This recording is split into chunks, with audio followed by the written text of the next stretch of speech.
baganda bange abampuliriza njagala mwenna muwulirize, njagala mutega amatu muwulirize ebigambo bya Professor Lumumba, njagala muwulirize bulungi nnyo, njagala muwulirize bulungi nnyo, saagala weekaanye, saagala tega amatu owulirize. Prof, thank you so much for joining us. You did put in a lot of time being very smart for this interview. Let's get straight to the issues. What are the underlying causes of the ongoing conflict in the Democratic Republic of Congo, and how can regional stakeholders and players work together to address these particular issues?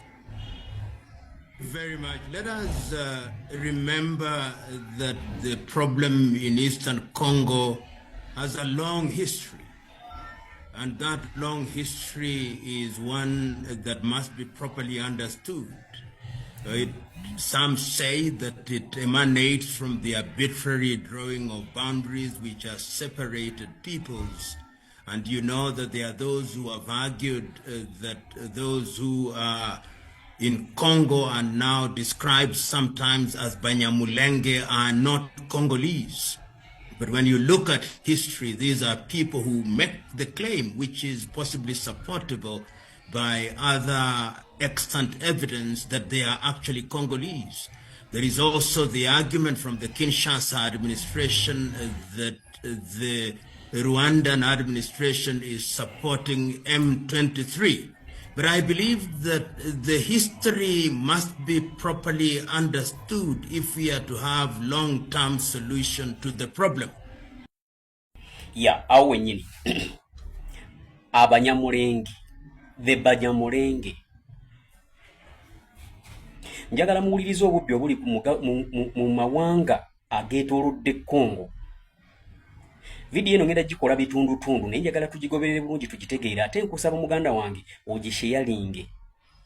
Njagala muwulirize ensi ezaalumba Congo okugibba naye nga bagibba mu ngeri y'ekikolosoofa. The Banyamulenge. The word Banyamulenge. Banyamulenge eyo group ey'abasajja abaali beyita Interahamwe.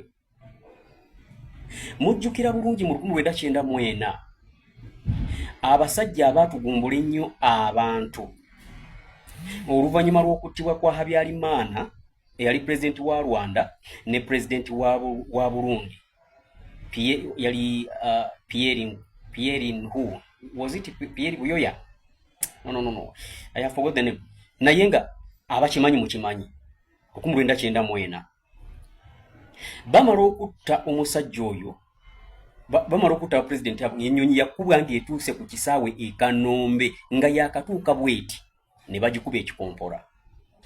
Abaagikuba ekikompola beebo abaali batayagala butabanguko, abaali batayagala lutalo luno luggwe.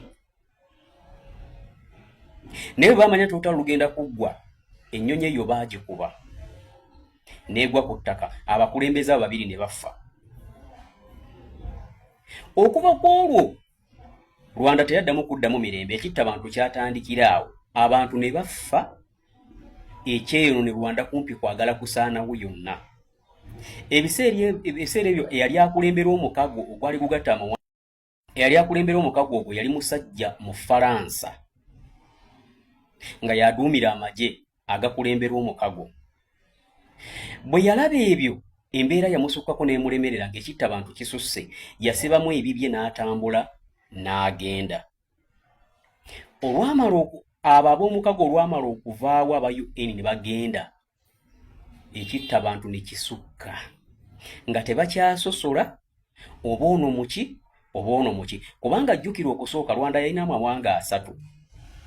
Yalimu amawanga baali bakola identity card eyali embi, era kyova olaba nti Kagame bwe yakwata obuyinza identity card eyo n'agikyusa, kubanga bw'agendanga mu ddwaliro okuzaalibwa buli munnalwanda yenna yazaalibwanga baateekangako nti eggwanga ne bateekako Hutu, Twa oba Tutsi.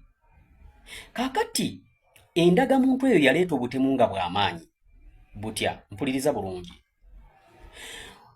Entarahamwe ebiseera ebyo zaali zeyita Ntarahamwe. Bwe zaakusanganga nga ziri ku muyiggo, zaakubuuzanga erinnya nti nze gundi. ennangamuntu bwe baali bagiyita ng'ogijjayo kasita ebeera ng'eriko ttuusi nga bakusalirawo. Bwe bakusanga nga tolina nnangamuntu baakukwatanga ne bagenda naawe.